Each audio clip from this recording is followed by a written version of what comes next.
and join in on your lecture. Once again, I'm Sarita Reeves. I'm a student at Winston-Salem State University. This is being recorded, but you guys won't be on camera. This is strictly for my grade. So won't take too much time introducing myself. I'm going to go ahead and jump into the nursing assessment and management portion of sickle cell. So when we think about it, assessment, diagnosis, planning, implementation, evaluation, that's the what? The nursing process, right? So we always have to apply the nursing process in everything that we do. And so the very first part of that is assessment. So that's where we're going to start when we are dealing with our sickle cell patients. So it's important to make sure that we do a comprehensive exam prior to treatment. So when I say a comprehensive exam, what do I mean when I say comprehensive exam? Everything. Okay. Right, everything, head to toe, basically head to toe, because as Ms. Colson mentioned earlier, sickle cell can affect any of your body systems. So it's not just, geared at one particular body system, it's geared at many of them, and it can affect any part of your body system. So we want to make sure that we do a detailed history when it comes to assessment. So, and part of that detailed history is making sure that we look into our past crisis. So if the patient, obviously, I'm sure, depending on, if they're newly diagnosed, then, this may be, something different. But if this is a recurrent sickle cell crisis that they're experiencing, we want to know how long ago their last crisis was. And maybe going into, what did they experience during that time, during that last crisis. What were the precipitating factors or events that led up to this current crisis? So was there any particular activity that, they just participated in that might have led to it? One of the things that was discussed earlier was the demand for oxygen. If there is, not enough oxygen available, that can lead to a crisis occurring. So maybe they just took a trip and they were on an airplane, and they were visiting someplace with a high altitude. That could cause, low oxygen, which could lead to a crisis. So we need to make sure we look into the precipitating events that has happened, looking into the past medical treatments that they've had. What past medical treatments have they had prior to this particular crisis? We want to know what it was. Did it work? Did it not work? What worked, so that we can, try that again. And if that doesn't work, then we can look into some other alternative ways to try and make it work. Also, we want to look into what are they doing at home to help manage it. Prior to this crisis, what were some of the interventions they were doing at home to try to prevent the crisis from happening? So these are all a part of this comprehensive exam. The first portion is basically getting that detailed history. You also want to get a pain assessment next. So pain assessment, when you guys do your pain assessment, what are some of the things you're assessing? Severity, location, quality, description, sharp, dull, any of those things. How long is it lasting? Does it radiate, from one area to another? So you want to make sure you're still doing those same things that you normally do doing your pain assessments. So one of the most commonly manifestations of sickle cell, you might see someone come in complaining of a headache, extreme pain, and abdominal pain. Those are the most common complaints people come in when they're in crisis. So those are some of the things that you can be looking for. If they're coming in, they have a history of sickle cell, they have a history of coming in for crises. Those are some of the things that you can, most likely you're gonna hear. They're having this headache pain, they're having headaches, they're having severe pain that they really can't tell you where it hurts. It literally hurts all over. And so those are some of the things that you may hear. Or stomach pain. Just being working at med-surg is where most of my inpatient experience is. I've had several experiences with patients who have had sickle cell, and I can tell you I've heard those complaints many of times for people who are coming in with sickle cell crisis. So we do want to make sure that we do a thorough pain assessment, and we do want to make sure that we check to see what was the most effective pain management that they've used in the past, because we want us to at least start there, because we know that has worked in the past, and so we want to go ahead and start something that we know has worked in the past and start there, and if that doesn't work, then we'll proceed otherwise. As mentioned earlier, patients tend to build up a tolerance of the medication, therefore it may take more, a stronger dose or more frequent doses of the medication to help control the pain. So making sure we do that very thorough pain assessment. Then we're going to get into our physical assessment. And so a part of this comprehensive assessment, when we're doing a physical assessment, we're going to do, basically a head to toe. But some of the main body systems that we're going to hit on are these ones listed here: musculoskeletal, cardio, respiratory, neuro, and integumentary, because those are the ones that we're going to, more than likely see some sort of effects coming from these areas. So doing your musculoskeletal assessment, what we have here is, we're talking about a lack of oxygen. So what we have here, we have a lack of oxygen. So the red blood cells that are flowing throughout the body, they're not oxygenated. They're clumped because of the sickle cells, and so they're causing this vaso-occlusion. So this vaso-occlusion is what is leading to crisis. So if our vascular system, our capillaries, these veins, if they're occluded and blood's not flowing, then the blood's not reaching where it needs to go. So for example, with musculoskeletal, your joint pain is a very common symptom that you see with sickle cell. Well, that pain is coming from the vessels that is providing the blood to those joints is not getting fed. So with that being said, if it's not getting fed, the bones are dying off. We call it avascular necrosis. And I, for one, can tell you it is very painful, because I suffer from avascular necrosis myself. Not due to sickle cell, but I know you guys have talked about lupus in your previous studies. I have lupus. I've had it for 20 plus years. But as a result of the lupus, I also have some vaso-occlusion in my vessels, and so I've developed avascular necrosis in my knees and my hips, because the blood is not flowing to that area, so it's very, very painful. So you may see them come in, they're complaining of joint pain. It's because of that avascular necrosis, that word you may hear or see. That is because of the vascular occlusion that is taking place. And this is the most common crisis you will see, as mentioned earlier. You'll see that a lot, and on average, that could last anywhere from 4 to 6 days, give or take, depending on the patient. So it could last quite a while. That's a long time to be in pain.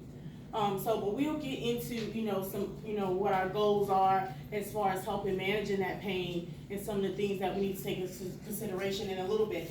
Okay. Cardiovascular and respiratory. So we talked a little bit earlier about stroke. So that's definitely a part of the cardiovascular system, and making sure we are able to identify that. Because of the vaso-occlusion, once again, it can lead to, things like stroke, and it can also lead to, respiratory distress as well, because those vessels, those sickle cells getting clogged up, into the pulmonary artery and things like that, it can also lead, to respiratory distress. So making sure we're doing a thorough assessment, a respiratory assessment. Are they having dyspnea or shortness of breath, right? We want to make sure we check into that to make sure that they're not complaining of that, which more than likely they probably are, having some issues with breathing because of that. But like I said, it can affect any body system. So One area may be affected while another one isn't, so we're gonna do a thorough assessment. We also wanna make sure that we do a neurological. We wanna check neurological.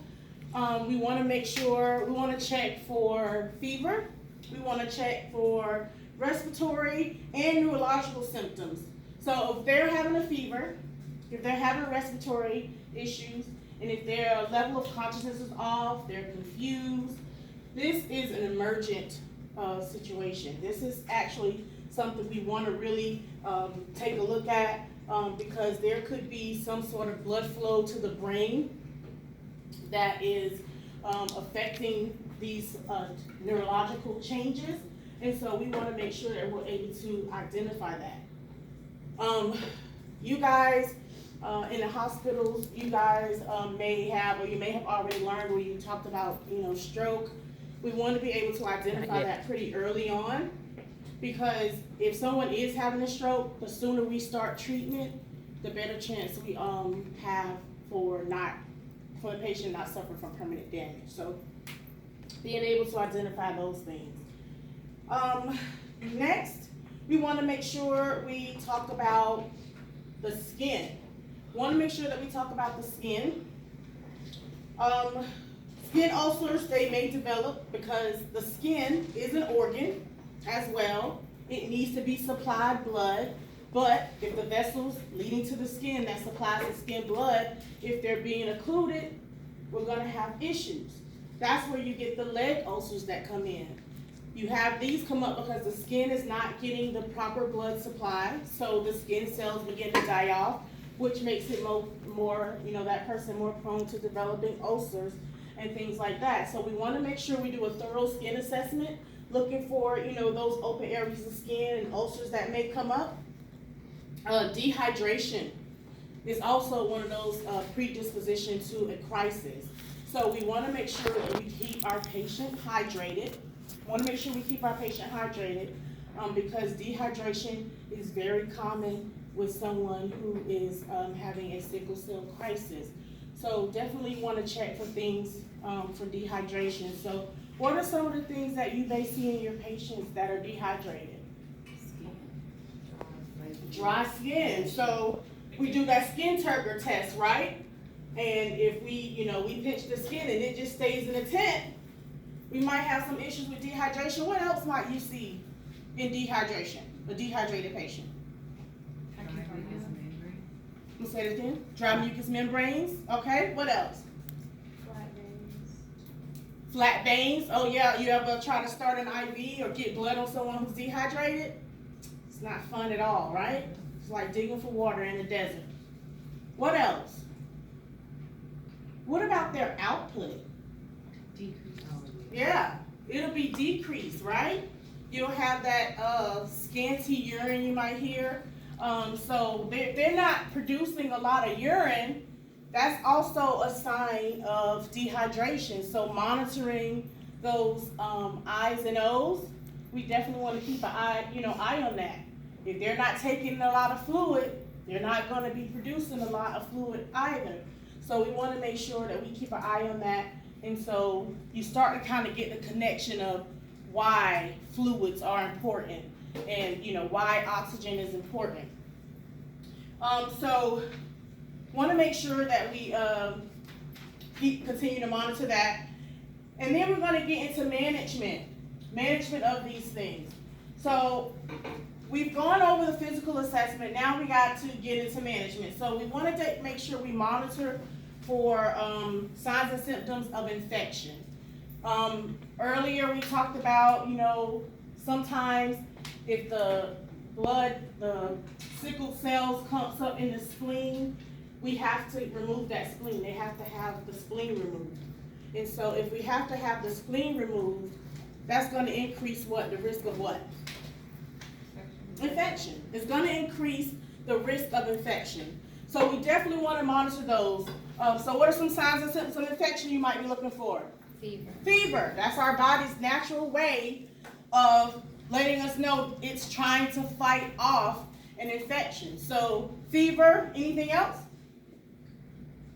Redness, swelling of the incision site. Say it again. Redness and swelling at the incisions. Redness and swelling. If you see something, red and swollen, what else? Increased white blood cells. Increased White blood cells. Increased white blood cells. We do the blood work. We got increased white blood cells. Increased heart rate. When you're tachycardia, you see that a lot in infection because this is your body. Once again, all these things are happening because your body is trying to naturally fight off an infection. They also may be tachypneic, so they're breathing fairly fast as well. So these are all signs and symptoms of infection. So we want to make sure that we do look out for those.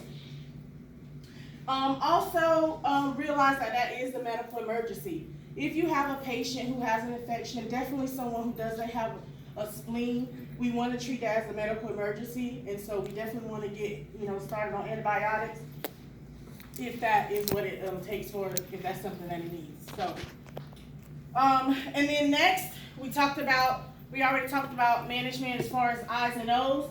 We want to make sure we watch out for signs and symptoms of infection. So we kind of talked about looking out for those eyes and nose, skin turgor, dry mucous membranes, those things. So we also want to keep an eye out on that. So what are our major goals here? One of the major goals we definitely want to start off with is symptom management. So they're going to come in, they're going to be experiencing several different types of symptoms at the same time. As Ms. Colson said earlier, when she referred to hope, there's no particular order, but obviously you would need to, if someone is in an emergency situation, which will we do first? Will we take care of, if they're in pain and they're not, or they can't breathe, which one are we going to do? Breathing, right? ABCs. We're going to make sure that we take care of that airway issues, airway and breathing first. But we want to make sure that we are thinking about some of the things that we can do to help manage pain. We talked about some of those things. We talked about some alternative methods, but they're definitely in need of a crisis. We want to get fluids. We want to get oxygen, and then probably we're going to be using a lot of pain meds. As Ms. Colson mentioned earlier, when we get into nursing, and being in nursing for a while, I remember having patients who would come in with sickle cell, and it wasn't really me per se, but you'll be around other nurses who have sort of seemed desensitized to certain things. And with this opioid crisis that's happening now, you may be hesitant of wanting to administer, these pain meds. But I've always been taught pain is what the patient says it is. We have no way of knowing what they're feeling. So don't find yourself in that situation where you want to just, automatically say, oh, they're drug seeking. Because sickle cell patients, they were always getting labeled as drug seekers. And it's crazy, because I'm I know you went through this in nursing school. I know you learned, some of the things that our sickle cell patients may be experiencing. So we don't want to do that. So we're going to make sure that we help manage that pain as best as possible, understanding that maybe last time they came in and they only needed this amount of pain medicine, but after a while, you're going to build up that tolerance and they may need more. Another thing, you walk in the room, patient says they're in pain, and you walk in and they're playing on their tablet or phone or computer or whatever, and you automatically how are they in pain when they're playing on their computer or their tablet? If you remember, one of the alternative therapies used is distraction. So if they're on their phone, if they're on their computer, this can be a distraction. It's alternative therapy to help manage that pain. So making sure that we are managing their pain without bias is a very important part of being a nurse, because you being a nurse, your very first job is to be the patient's advocate. And so that's what we're doing. We want to make sure that we are promoting oxygenation and blood flow through hydration, blood transfusions if needed. So if someone is in crisis and they come in, we may need to do, a blood transfusion. So that may be appropriate. We want to administer the pain meds as needed. When you're administering your pain meds, you also want to, they're going to get a lot of pain meds. So you also want to monitor for signs and symptoms of a drug overdose. So you want to keep those in mind as well. You want to monitor their respiratory status because one of the side effects of pain medicines is what? Respiratory depression. It's going to decrease the respiratory rate, correct? So we want to make sure we keep an eye out on that. I remember I went into the emergency room for a kidney stone. Has anybody ever had a kidney stone before? Nobody? Knock on wood? Yes, knock on wood. I'm telling you, my baby is 17, but I still believe the kidney stone was worse than labor. It was terrible.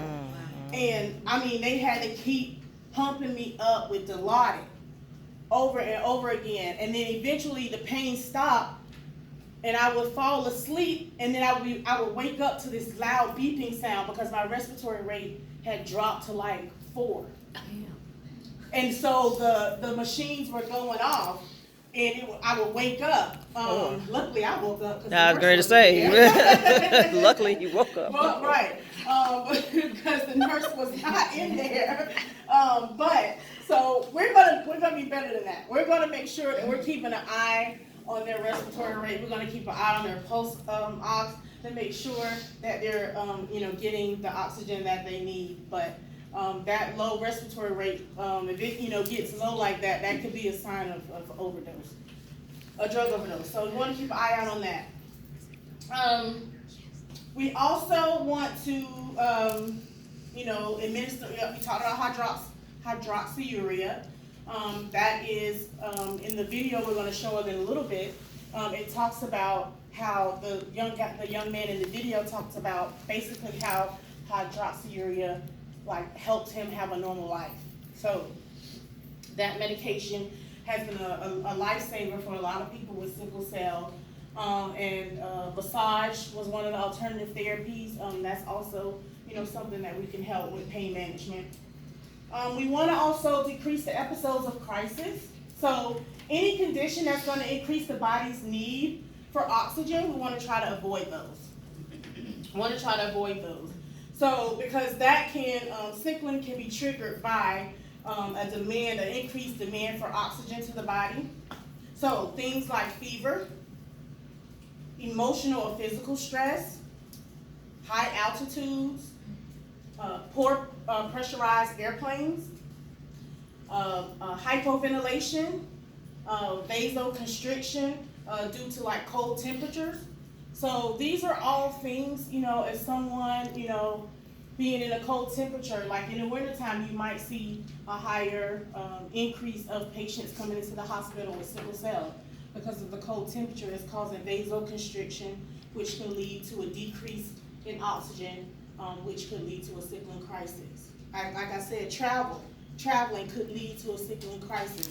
So those are some of the things we need to investigate or do in our assessment to see if these were precipitating factors that might have led to this sickling crisis.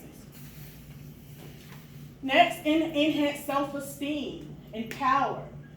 So that was one of those, things that was included in HOPE as well.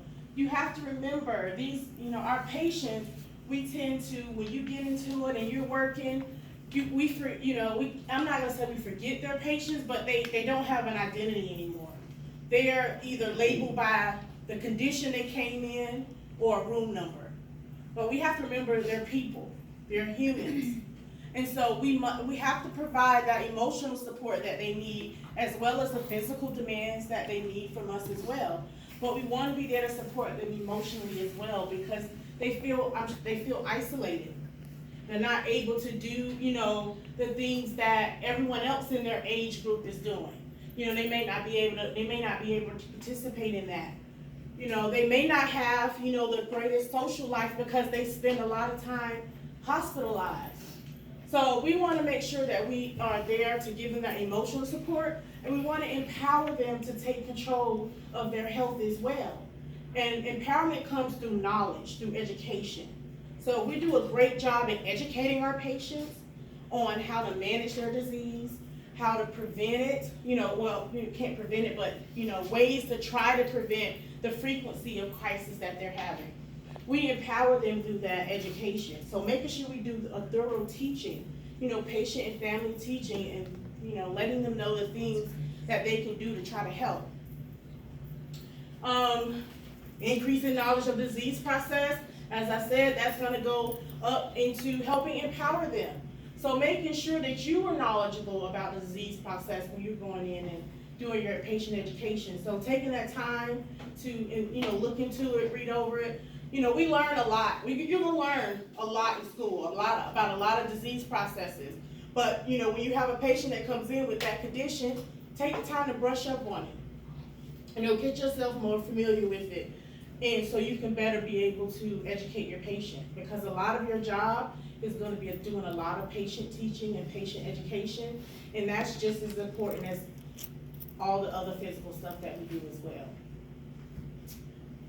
And then we want to try to get absence of complications. So we want to try to avoid a fever or stroke or, respiratory distress. We want to try to avoid any complications that come along with sickle cell. We're going to do our best to try to avoid those. So knowing what those precipitating factors are, knowing, those triggers, we want to make sure we help our patient to try to avoid those things as much as possible so that we can avoid having to do, any of these other things. So next, I have for you this video, and this is about a young man who has sickle cell, and he is not African American. I know this condition is usually seen in African Americans. But this young man is not African American, and they're going to go into, kind of talk about that as well. And he's going to kind of let us into his life, living with sickle cell.